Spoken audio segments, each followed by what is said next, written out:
Hello students, good morning everyone. Now in this video we will continue with the same topic, Gauss law. Okay, in the last video we have discussed applications of Gauss law, where we have studied how to use Gauss law to find electric field intensity due to different source of charges, and we have calculated electric field intensity due to a line charge, due to a sheet of charge. Okay, now something like that here also we'll do. Here we will do electric field intensity due to a charged cell. So when we say cell, that means I'm talking about a hollow sphere. But this you have to remember, okay? It won't be mentioned hollow sphere, it will be mentioned only shell. So we need to understand we are talking about a hollow sphere. So let's consider a hollow sphere of radius A, okay? It contains some charges. Now since it's a hollow, that means the charge is on the surface. That means charge is distributing on the surface. Since the charge is distributed on the surface, that means it is distributed on the area. If it is distributed on the area, then we have a surface charge density. Okay, what is surface charge density? Total charge by total area. What is the area of the sphere? What is the radius of the sphere? A 4 pi a square. Okay. Now in this topic, we need to find electric field intensity at three different points: outside the sphere, on the surface of the sphere, and inside the sphere. Okay. Now let's talk about first outside the sphere. Outside the cell, that means we will take a radius which is greater than radius of the sphere. Okay. So at this point I need to find the electric field intensity. So what I will do, I will draw a Gaussian sphere, okay, of radius r, capital R, small r, passing through that point P. Okay.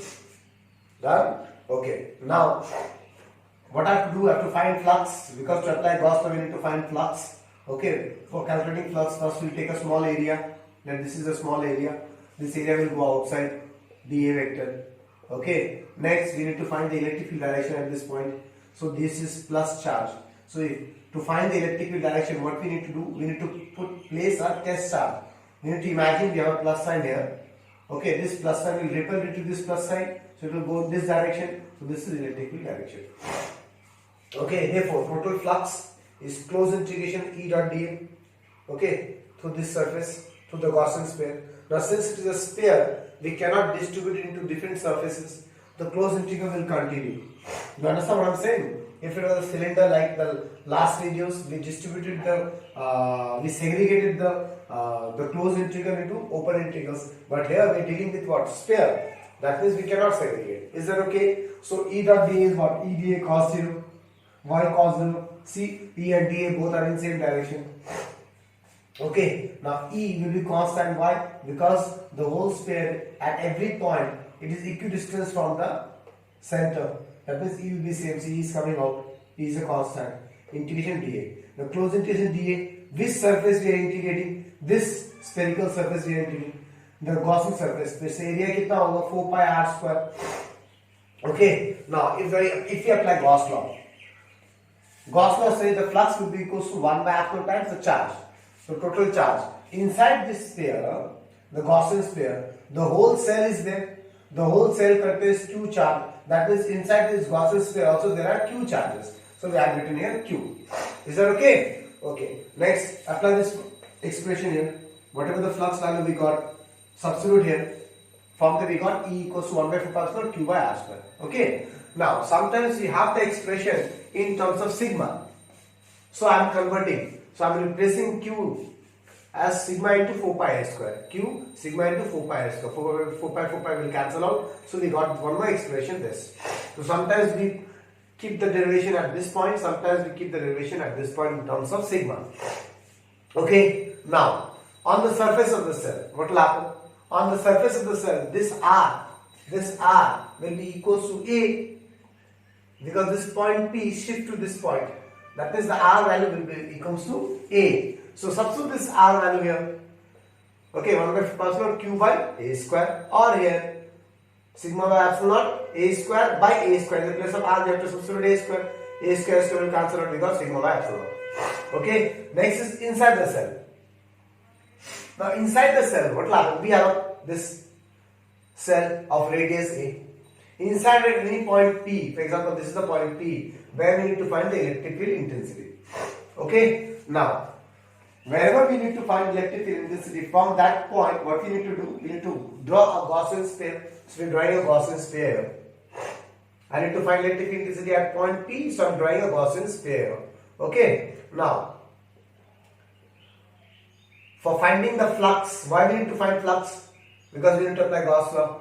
For applying Gauss law, we need to find flux. Small area will go this side. Now, listen very carefully. What will the electric field direction at this point? Okay, if I place a test charge here, this test charge will repel due to this, due to this, due to this, due to this. That means the electric field will be all directions. Indirectly, what will happen? There is no electric field only inside the cell. Okay, there is no electric field.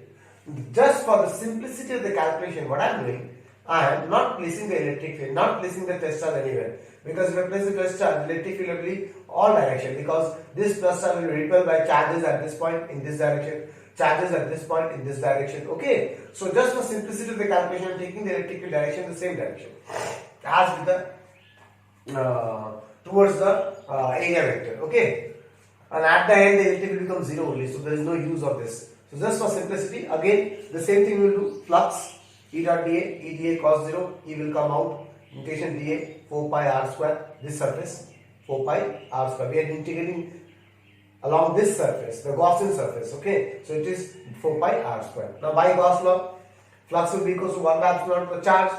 Now charge inside the Gaussian sphere. The Gaussian sphere is here. Inside this there is no charges. Why? Because the charge is on the surface. Here the charges are.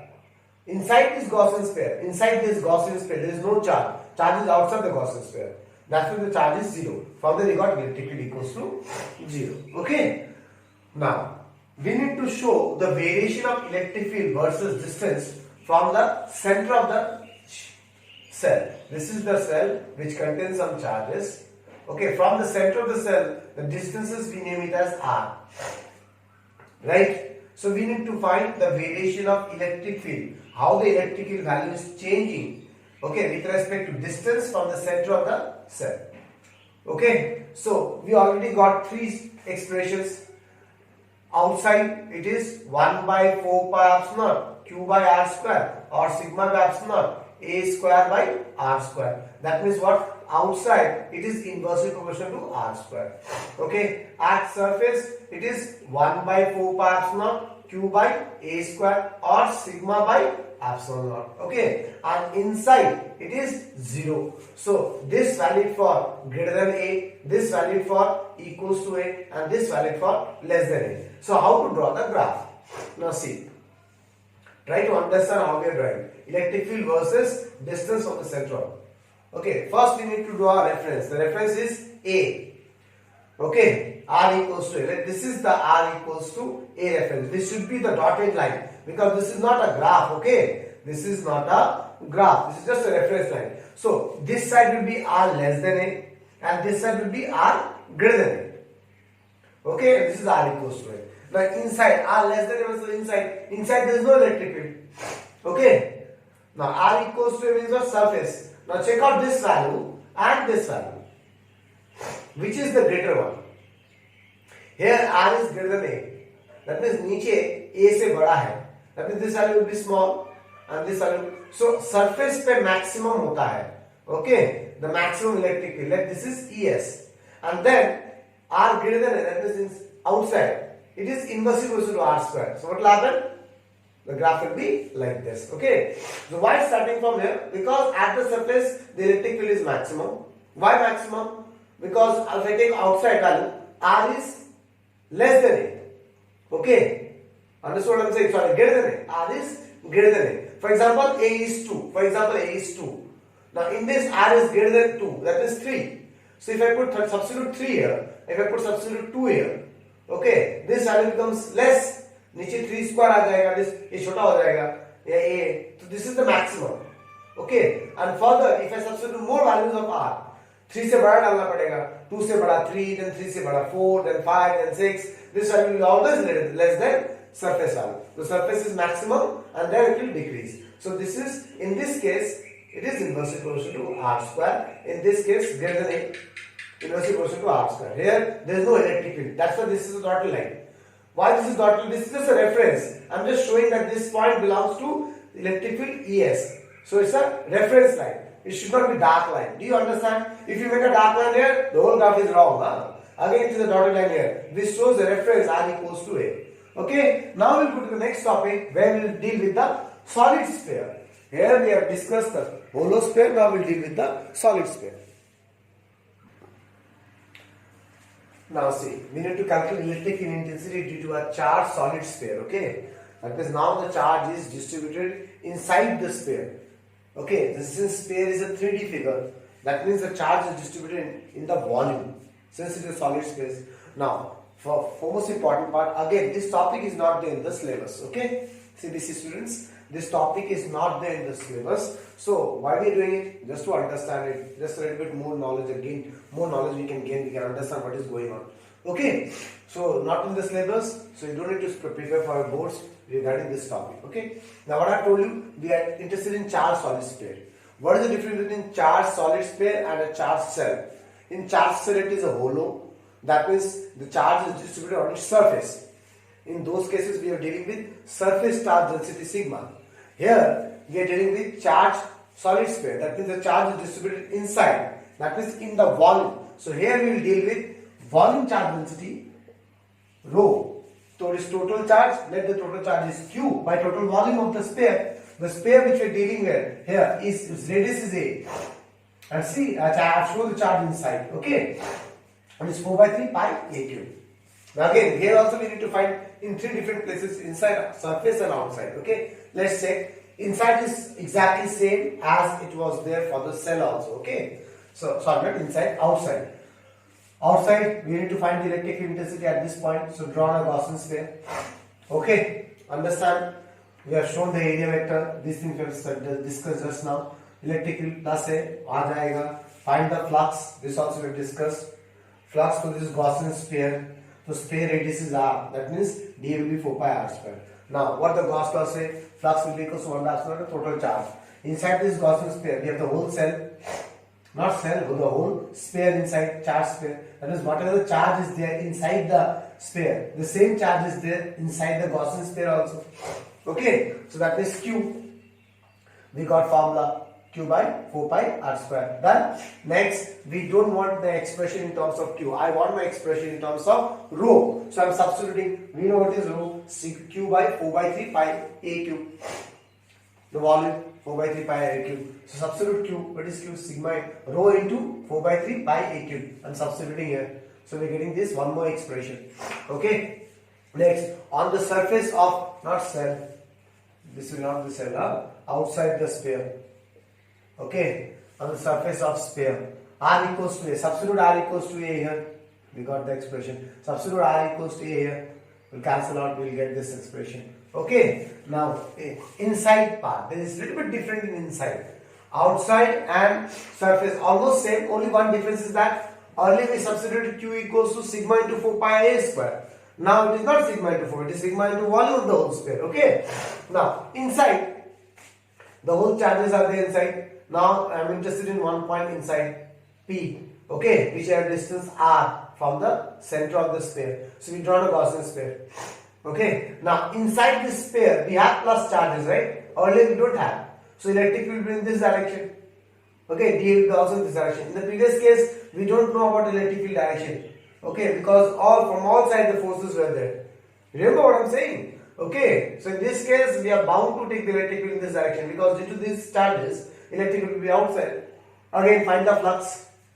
Okay, this integration we are doing for the Gaussian sphere. So what is the radius of the Gaussian sphere? R, so 4 pi r square. Now, Gauss law say flux equals to 1 dash in terms the charge enclosed by the sphere, the Gaussian sphere. Now this is the Gaussian sphere. Now inside this Gaussian sphere there are charges. In the previous case the charges were on the surface. The charge, that means that inside the Gaussian sphere the charge was 0. Now there is some charge inside the Gaussian sphere. You understand class? There is some charge inside the Gaussian sphere. So what is the charge here? So we know charge per unit volume is rho. So rho into volume of this Gaussian sphere. So what is the radius of the Gaussian sphere? R. So 4 by 3 pi r cube. That is volume of the Gaussian sphere is 4. You understand this part? Charge per unit volume into volume of the sphere, Gaussian sphere. Okay, from there we got sigma by 3 pi epsilon into r. Now, again we need to show variations. Now, variation of electric field, okay, versus distance from a solid sphere. So, versus distance from the center of the sphere is r. Now the charges are inside. So, we have three expressions. For outside, this expression. From there I have written. Okay, if I see the expression, what we can see, it is inversely proportional to r square. Outside means r greater than a. Surface, it is a, r equals to a. Inside, it is this expression. What we can see, inside electric field is proportional to r. So if I try to draw a graph now, so how the graph will look like? Electric field versus r. First we take a reference line, okay, which shows the surface r equals to a. Okay, that means this part, from this line, this part is the inside the sphere and that side is the outside the sphere. Okay, if I talk about inside the sphere, it is proportional. Then what will happen? Proportional graph will be like this straight line. Okay, E badega to R भी badega because this is proportional to R. Now, it will go till surface. At surface, the electric field is maximum. We have discussed earlier. Then outside, if I go further outside, in outside it is inversely proportional to R square. What will happen? It will go like this. Okay. That's all about the Gauss law. Now we'll go for numericals, which I have PDF, which I have sent you already. From the PDF, we'll do few questions out here. Okay. Okay. Okay, now please open your PDFs which I have sent you. The topic, the name of the PDF will be about Gauss Law numericals. Okay, in that PDF, if you go to the first page, you will find question number 47. So I have chosen this question. Why I have chosen this question? Because the figure is not there in the question. So we need to draw the figure on our own. Okay, while doing the theory, I have taught you how to draw. Okay, so now the question is page number 1 of the PDF and question number 47. Okay. A cube of side 16 cm is lying with its base along x-axis. I told you the theory. Okay, the cube is lying on its x-axis. The base of the cube should be on the x-axis. Okay. Electric field is along positive x direction is given. Electric field is acting towards positive x direction. Okay. And its value is 500 root x. Okay. The side of each side of the cube is given. Let I am taking the side is A. 16 cm, that is 0.16 meter. Okay, now let's draw the cube. Now what the cube is saying, what the question is saying, what is the flux to the cube and also the charge in the cube if left face of the cube is at 16, 0, 0. I told you the theory that if the figure is not there, then left face, right face, these things will be told to you, right? So let's discuss. That means the cube must start from, not from the origin. The cube will start from 16 centimeter. Okay, the left face of the cube. So let's draw the cube first. So why I am not drawing here? Because it's given the left face is at 16 centimeters. So I am drawing the cube like this. Two squares, then I am joining them. Okay, so this becomes a cube. Now this is the left face we have. Left face and this is the right face. Okay, left face is at 16, 0, 0. Okay, now where is the right face we don't know. But we know indirectly. Try to understand. Okay. So this is the cube. You understand? And the electric field is directed towards positive x-axis.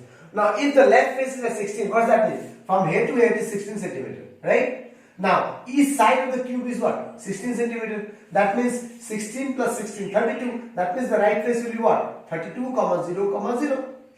You understand class? Why this is 32, 0, 0. So this will be what? 32, 0, 0. Is that okay?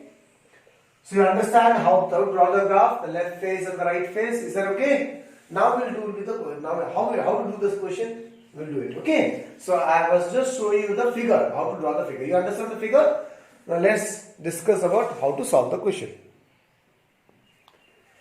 Okay. So you understand the figure. Now I'm naming the cube. Okay. So that while writing it's easy for me. Okay, after naming, now whatever I am saying here, everything I have discussed earlier in the numerical concept. If you don't understand from anything, go to the other videos, okay, where I have taught you the numerical concept, and then you again see this so that you don't get confused. Okay, now for the for example, the surfaces. See the surfaces. What I'm saying.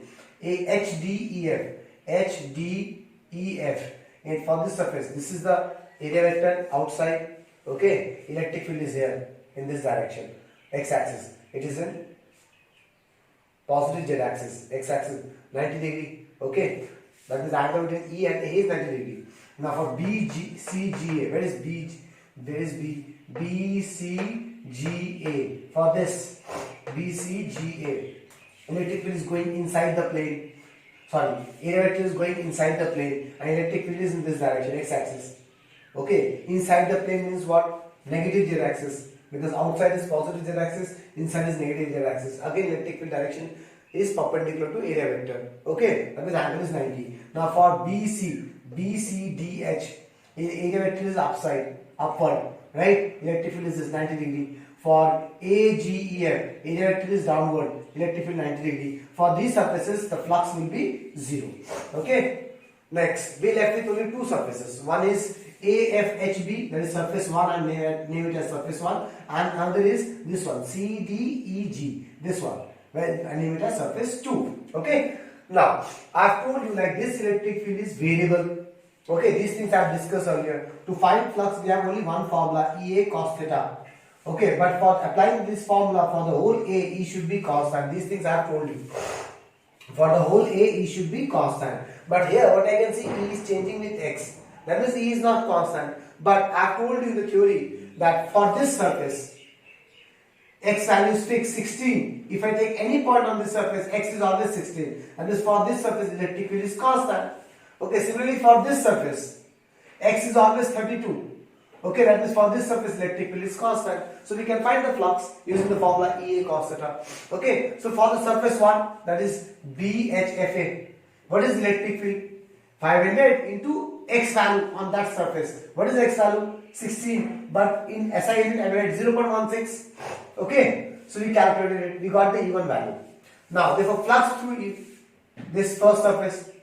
So for finding flux, we need to find the directions. Where is the area vector? This is the A1 vector. Where is the electric field? That direction. That means cos 180. So E1, A1 cos 180. Substitute the value of E1. A1 is area. This is a square. Side is 16. That means 0.16 into 0.16 in SI unit. Cos 180 is -1. So we got the flux here. Now, don't calculate this for the time being. If you have a calculator, don't calculate it, okay? Because I told you, every numerical, the calculation we will do it at the end when we don't have anything to do, okay? So keep it like this only. Now, for the surface 2, for this surface, for the surface 2, that is CDEG. Check out this surface.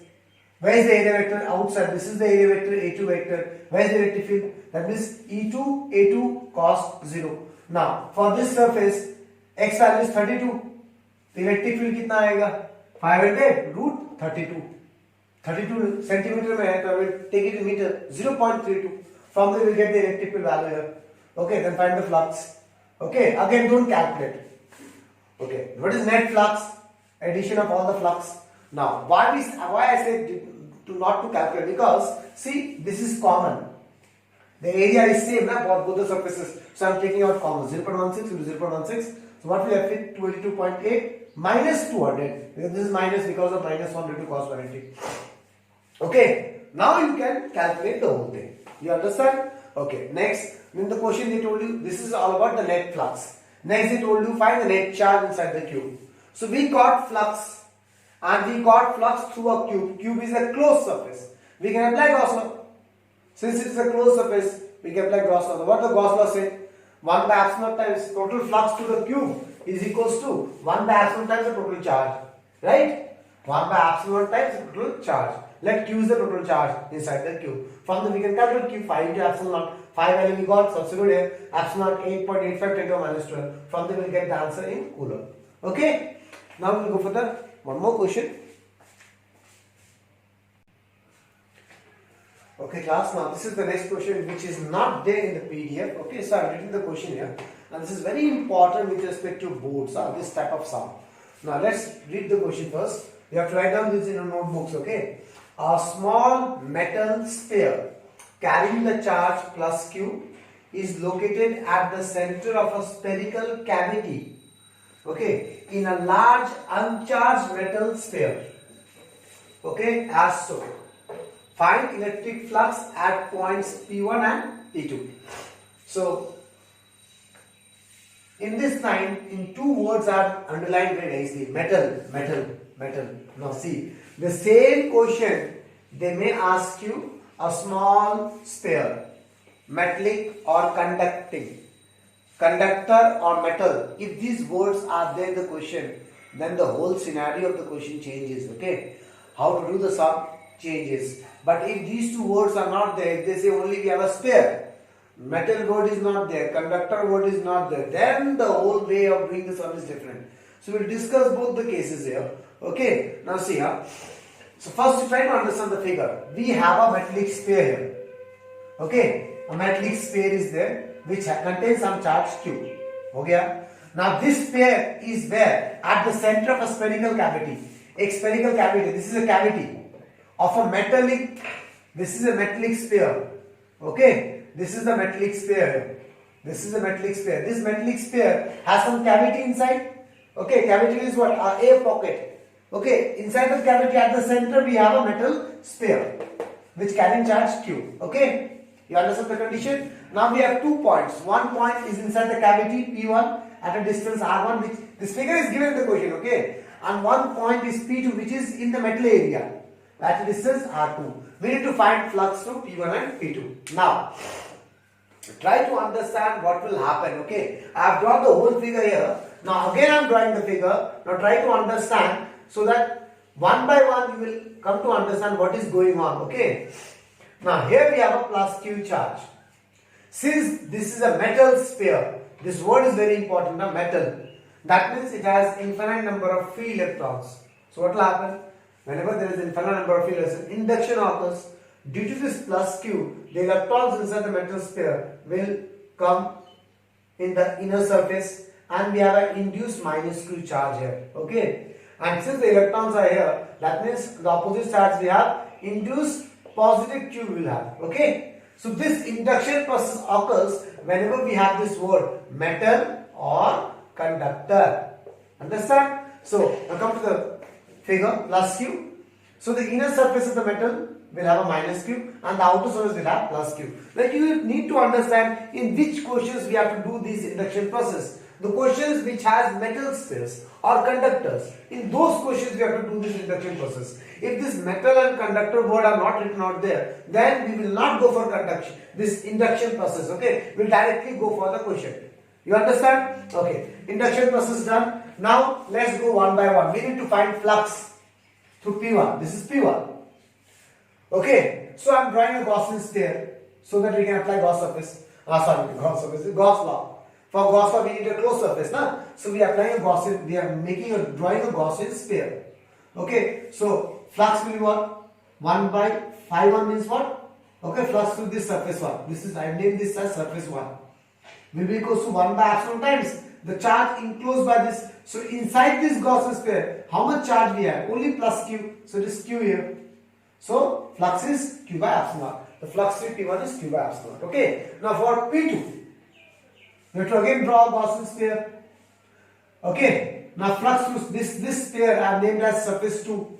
So flux through surface 2, 1 by epsilon times total charge inside it. What is the total charge inside it?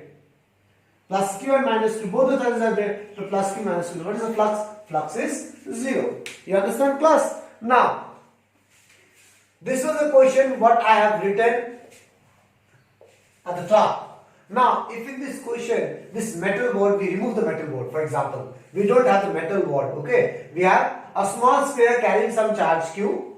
You understand? Try to write down this question also, okay? What I am doing the change. What changes I am doing? I am removing the metal word from the question. So, wherever you can see a metal, you remove that, okay?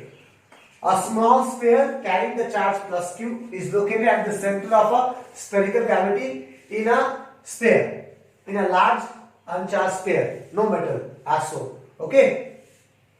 Understand? A small Q charge is placed, a sphere having charge Q is placed in the cavity of a large charged sphere. Okay? That's all. And there is no metal word is there. Then how to do this question?